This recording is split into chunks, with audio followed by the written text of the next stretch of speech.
Hey, Shalom, Shalom. I want to start off by giving all praise to Yahweh, by Hashem, Yahushai, by Hashem, Rachel Kodash. This is GMS Any Quickening Spirit. It's Brother Ra'ad. And, I'm just on site with it. And I was just meditating on the thing based off the situations that were going on. Salak, if I didn't say it, I want to give double honor to our apostles who are elders who rule well. Blessed salutations to you brothers out there teaching and doing true sincerity.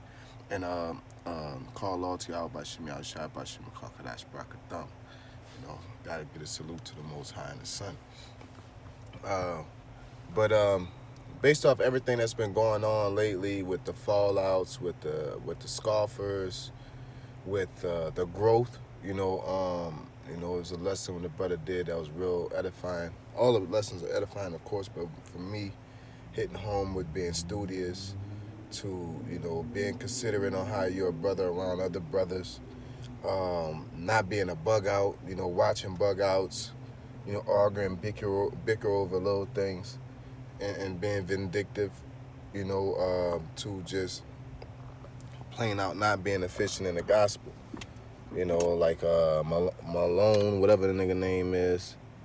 But long story short, the question came up in my spirit was, are you vexed with the filthy conversation of the wicked? You know what I'm saying? And that's the real question. When you're examining yourself, for me personally, when I examine myself, you can ask yourself a question that you don't want to hear the answer to, and you're going to answer it, accordingly. A question like, do you love the Most High? Or are you willing to do what it takes to be a man of the Lord or whatever? And sure, on a shallow point, you will say yeah, because who wants to say no to that? You know what I'm saying? I cut off the light because I got some niggas, walking by. Not niggas in particular, but just, I don't want to buy all of my business and shit. But, the scriptures tell you, the spirit warfare against the flesh, that, what fellowship have the dog with the hyena, so on and so forth. Basically, once you go, you got to separate yourself from the world. And just because you're in the gospel doesn't mean you're separated. You're supposed to be vexed if you're an Israelite and you're around 2/3 and it's not bothering you to be around them, then there's a problem there. You know what I'm saying? To walk out in a store and you see a homosexual, a group of homosexuals, your spirit should be boiling. You know what I'm saying? To sit, to be tired of it. When you wake up in the morning, are you whistling Dixie and excited to go to work? Or, you know what I'm saying? That determines where your spirit is at, man. Like, you don't have to go around moping throughout your day, because it got to be balanced. But at the same time, you shouldn't be excited to be here. But at the same time, you keep yourself occupied within the ministry to, distract you from being all bitter about every day you waking up here, such as finishing a book, like going through the book of Josephus. Let me finish this book. Let me master the book of Revelations, things like that. Let me go into this time period. Let me go into that time period. Doing things like that will, occupy your spirit, to the point that, you can maintain in a society and still spiritually develop and not be, sidetracked by Babylon. But at the end of the day, you should be vexed with the filthy conversation of the wicked. You should never get to the point where it's normal to be around, and it should never get to the point that you're happy for that person in their wickedness. You know what I'm saying? What I mean by happy for them is that when they're doing this wicked shit, they're going out to the club and they're pulling on a chick and you're like, go, you know what I'm saying? Like, nah, man, like their existence should be vexing, And when you get too comfortable with being around that type of nature, that vibration and that energy clings on to you, and me and my rib was talking about this the other day, where you get to the point that you feel like you're missing out on certain shit. You see people going, doing this holiday and that holiday.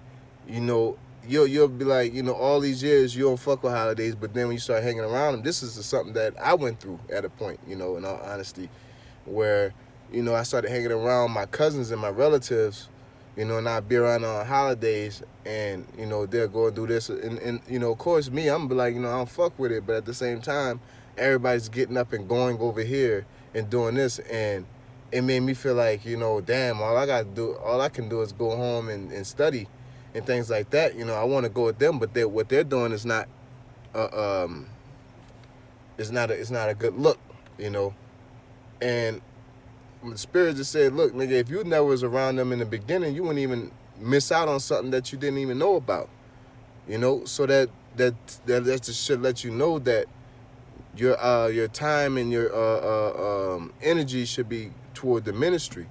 It should be a stick and move when you're when we're dealing in an atmosphere of 2/3, and it should never be a connect, a spiritual connection.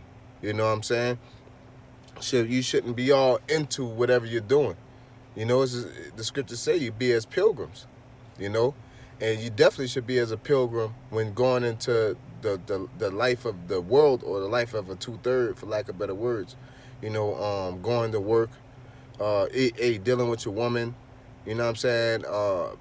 Being a family man, but just having fun and parlaying, you know what I'm saying? Where you look forward to a holiday, even though you don't celebrate it, such and such gonna be grilling, and this person gonna be doing that, and you just can't wait. You're rubbing your hands like Birdman and shit. You know what I'm saying? Standing in the window, Like, nah, man, you supposed to loathe these days. This day is a perfect opportunity to go over this lesson or that lesson. You know what I'm saying? The free time where you could get the brothers and y'all could get together and y'all separate from like a Father's Day or a 4th of July or Halloween. You separate yourself from that energy, man. You know what I'm saying? And you set the standard for your own vibration of righteousness in the land of the wicked. You shouldn't be taking your righteousness and mixing it in the land of the wicked, to where you're a man of the Lord. You don't do Halloween and this and that, but Shorty got a little thing going. So now you over there and you with him, and you just totally uncomfortable. And it might lead to you having to be around somebody, ask you a certain question, and you can't answer it to your best abilities and things like that. Or they might put you in a jam to where you got to be offensive or whatever and cause static, That's why the scriptures say, what fellowship have the sheep with the hyena, man? You know what I'm saying? It says don't go in the multitude to do evil. Don't follow not a multitude to do evil, man. So it's like the company you keep and the way you carry yourself and the way you take on the world is very important to where your spirit lies at and how you receive and deal with things, man. Wondering why it's hard to focus on certain scriptures. Wonder why, you're not meditating on the Most High all the time. Wonder why you're forgetting these things. This is stuff I've been through, and I was like, yo, what am I doing on my daily? Who am I hanging around? You know what I'm saying? And you can see whatever mistakes you make, But just walking around on my break today, and I was meditating, and that feeling came again, you know what I'm saying? Where I walked into an atmosphere in a grocery store or a gas station, and it was just a group of niggas, you know what I'm saying? Normally it's just like, man, these niggas, let me get the fuck out their way. I know the standard to not dealing with these motherfuckers. But this time, it was a vexation.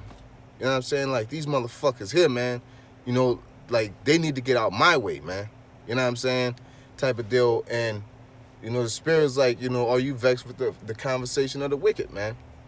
And that'll put you in the tone of studying more and learning more and want to be more efficient for your How Bashim Yahushua, instead of just being a guy that, that's in the truth, that, goes through the world. Just like them niggas in that car, the McDonald's boys, man. Just like them niggas the GMO boys, they never were connected with the spirit, man. They may have been for a second, but it's like the weed that was choked up by the seed that was choked up by the thorns, man. You know, the world took them out. And the only way the world could take you out is that you connected with it. That you're vexed with having to keep the Shabbat, saying that, oh, it's a problem because you trying to eat and you trying to go and do this. You went to a party and you're going to this worldly event and they offering you shit and then you mad about this. But if you was focused on the spirit, you could just fast on that day. It's not the end of the fucking world to not eat for one day. You should take it as an opportunity to fast. It's not like you ain't eat for 2 days and you're about to die. People fast all the time, you know? But that's neither here nor there. At the end of the day, you know what I'm saying? The scripture says, come out of her. Be born, be as new creatures, newborn babes. Be single, let your eye be single toward Yahweh Shema Shai. You know, not dealing with the world. You love this piece of the world, so it kind of got a piece of your heart. You know what I'm saying? The scriptures say where your heart is, that, you know, where your mind is, that's where your heart will be also. You know? So I just wanted to put that out there. You know, hopefully it was edifying. I want to give all praise to Yahweh Shem Yahushua, by Shem Conquer, that's Barakatah. Double honor apostles / elders with y'all GMS, and blessed salutations to you brothers out there teaching and enduring truth and sincerity. A sincere Ahabatham Zaquam. Hey, Shalom.